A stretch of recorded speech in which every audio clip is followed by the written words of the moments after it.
Hola, mi nombre es José Isaac Álvarez Hernández y el día de hoy así brevemente les voy a resumir lo que fue el bloque 4 del curso de teorías pedagógicas del nivel medio.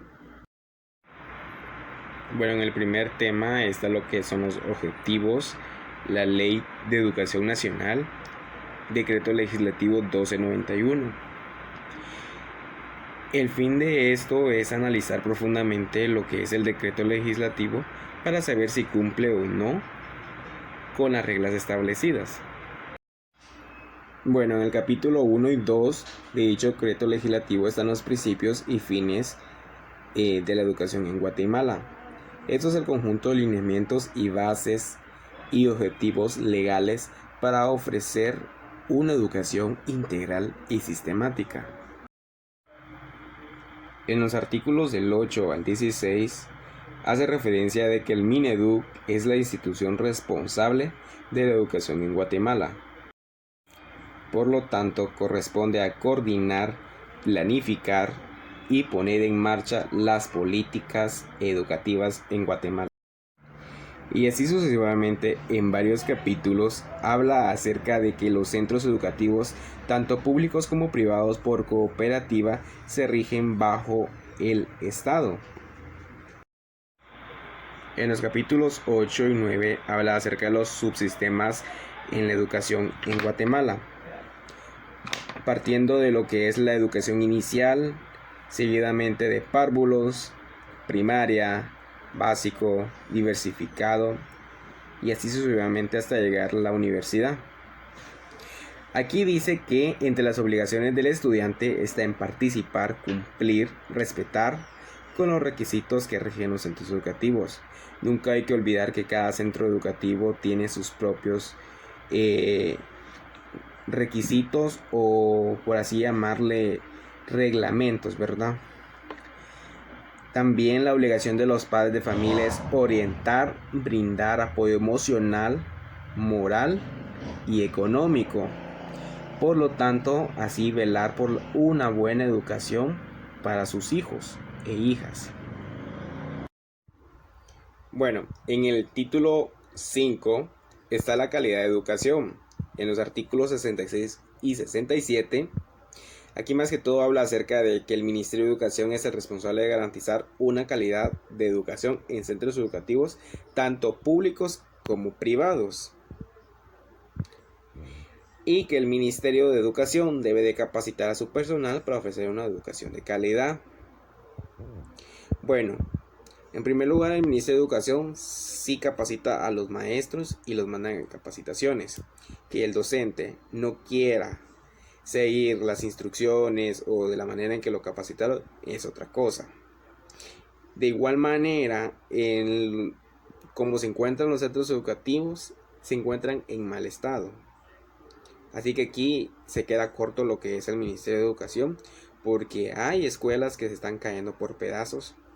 Se los digo porque desde que yo estaba bien pequeño estudiaba en una escuela pública, más que todo toda la vida he estado estudiando en escuela pública, y en la primaria tenía cielo falso,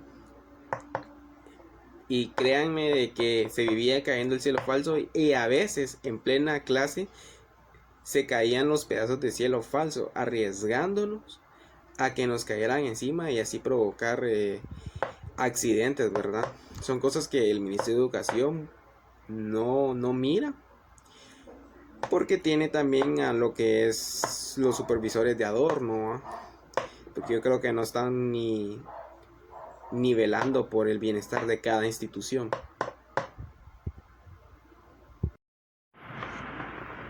Bueno, como segundo tema fue lo que es la sección cuarta de la Constitución de la República de Guatemala. En esa sección hace referencia a lo que es la educación y hay artículos del 71 al 90 hablando de educación. Bueno, en el artículo 71 habla sobre el derecho a la educación. Es aquí donde el Estado garantiza una educación sobre la libertad de enseñanza sin discriminación alguna y obligadamente la fundación de centros educativos y museos, y a la vez el mantenimiento adecuado. Bueno, Guatemala hoy en día ofrece una educación sin discriminación alguna, porque todos los niños tienen derecho a ir a la escuela. No importa de qué etnia sea, si es maya, ladina, xinca o garífuna. Todos los niños y niñas de Guatemala y jóvenes tienen derecho a una educación gratuita. Que se quieran ir a un privado ya es otra cosa. Bueno, pero ya anteriormente ya había hablado sobre lo que dice acá, que el mantenimiento adecuado, porque no es así.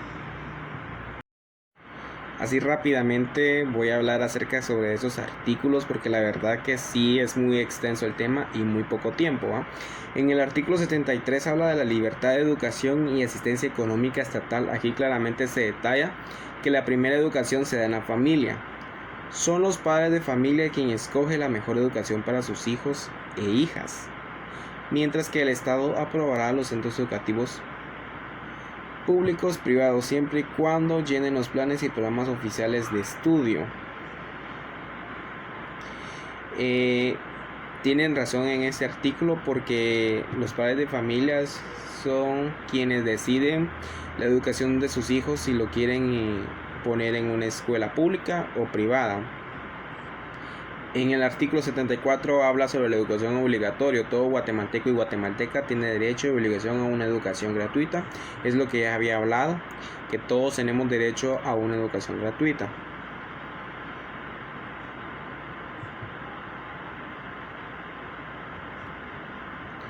Eso sí, siempre teniendo la edad comprendida en la ley, ¿verdad? Aunque nunca hay que olvidar que siempre hay programas en los que personas pueden seguirse superando, pueden terminar su primaria, a eso se le llama primaria acelerada, está el básico por madurez, bachillerato por madurez. Lo bueno es que en Guatemala hace que las personas se sigan superando. Bueno, en el artículo 75 habla sobre la analfabetización. Se declara urgencia nacional, en donde el Estado debe organizarla y promoverla con todos los recursos necesarios. Según mi investigación, ahí me puse a investigar, y según las estadísticas de CONALFA, en el 2020 todavía existe analfabetismo, un 18,5%. Esto quiere decir que hay 2.3 millones de personas en Guatemala que no saben leer ni escribir. Es bastante preocupante que hoy en día exista esta cantidad de personas que no saben leer ni escribir, sabiendo que la educación en Guatemala es gratuita. Pero también no nos ponemos a pensar en qué circunstancias estas personas están o estuvieron. Sería como que nos pusiéramos a investigar cada vida de estas personas y saber cuáles fueron las causas. Pero uno de los factores, por ejemplo, es la pobreza, la desintegración familiar, e incluso a veces en las comunidades rurales hay familias que tienen hasta 12 hijos y tienen que turnarse los niños para poder ir a la escuela porque ellos no tienen dinero como para darles y mantenerles lo que es el estudio, ¿va? Se los digo porque mi mamá es maestra del área rural y pues me ha contado que en la comunidad pues hay familias que tienen cantidad de patojos. Yo creo que para frenar este problema, porque sí es un problema social,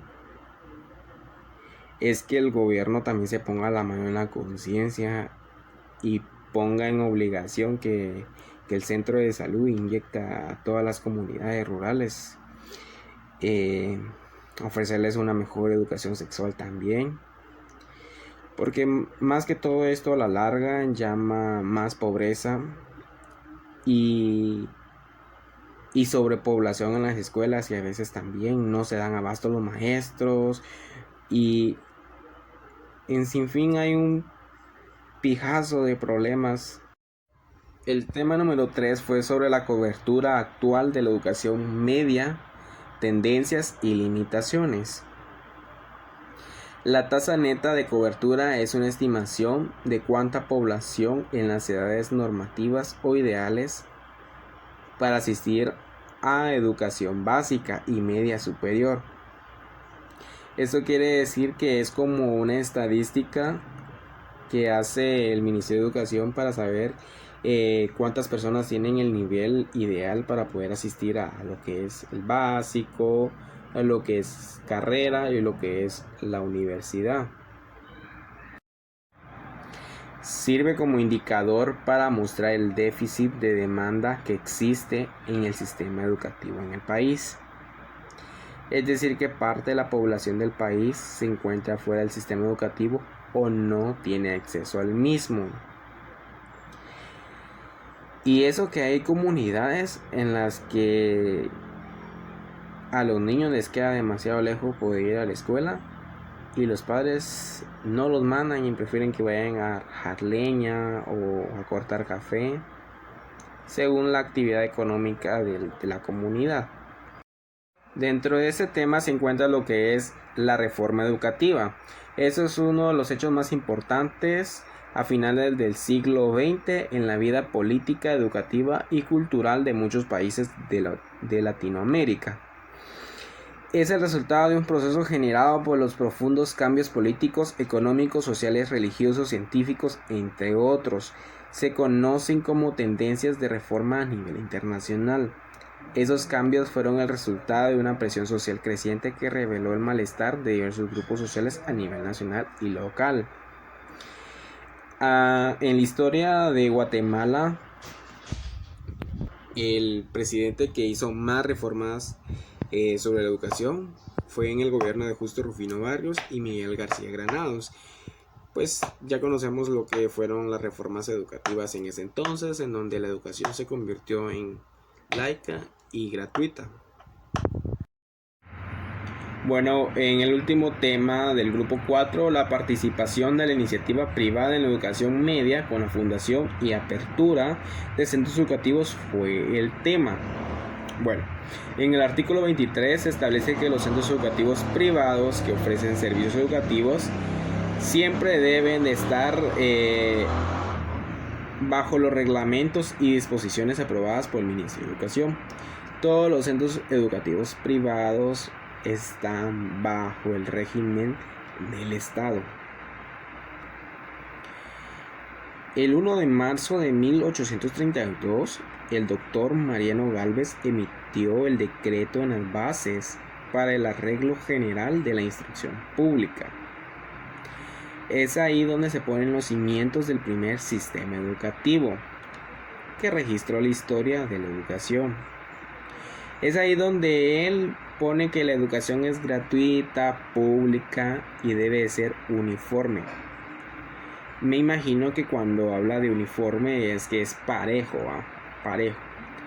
También hace referencia a la enseñanza privada como libre, siempre sujeta al Estado, donde el Estado la inspeccionará siempre y cuando sea uniforme al de Estado gratuito.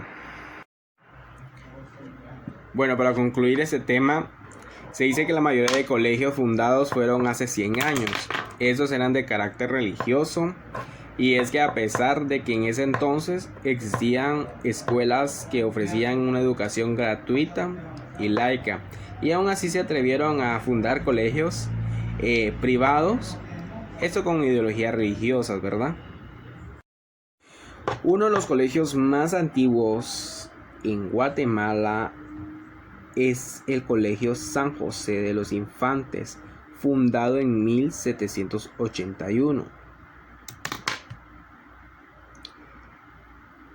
Este colegio comenzó con el método lancasteriano, el cual el maestro preparaba a monitores. Bueno, leyendo esto, se trataba de que el maestro pues preparaba monitores, así se le llamaban a los estudiantes, en donde más que todo el maestro dictaba lecciones así en voz alta, para que los alumnos se le quedaba la lección del día y así mismo poderla repetir. Los castigos de esto eran muy fuertes. Lo estaba leyendo en una página en Wikipedia en la que decía de que había ocasiones en donde los hincaban en maíz, les pegaban con una regla en los dedos, les jalaban las orejas, los golpeaban, les tiraban las reglas. Así como por ejemplo si no cumplían con la lección del día, si no cumplían con la tarea o algo así. Yo gracias a Dios no nací en ese tiempo, a principios del siglo XX también surgieron centros educativos privados exclusivos para mujeres.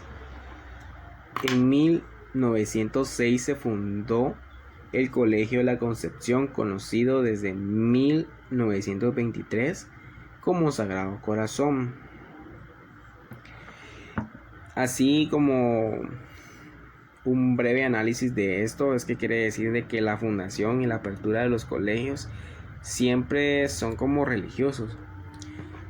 Dándome cuenta, acá en Zacapa el Liceo Cristiano tiene su ideología cristiana, el Colegio Moderno Zacapaneco también, ellos tienen su ideología religiosa católica, y más que todos los colegios acá y en todas partes son de carácter religioso. Me imagino, porque no he leído así a profundidad, pero leyendo esto me doy cuenta que no sé en qué gobierno, yo creo que fue, no me acuerdo, pero fue un gobierno en la que despojó la iglesia del Estado. O sea, la iglesia no tenía nada que ver con la educación en Guatemala. O sea, no me acuerdo muy bien el gobierno, pero me imagino que a partir de eso es que la iglesia creó colegios privados, y por eso es que la mayoría de colegios son tanto católicos como hoy en día cristianos.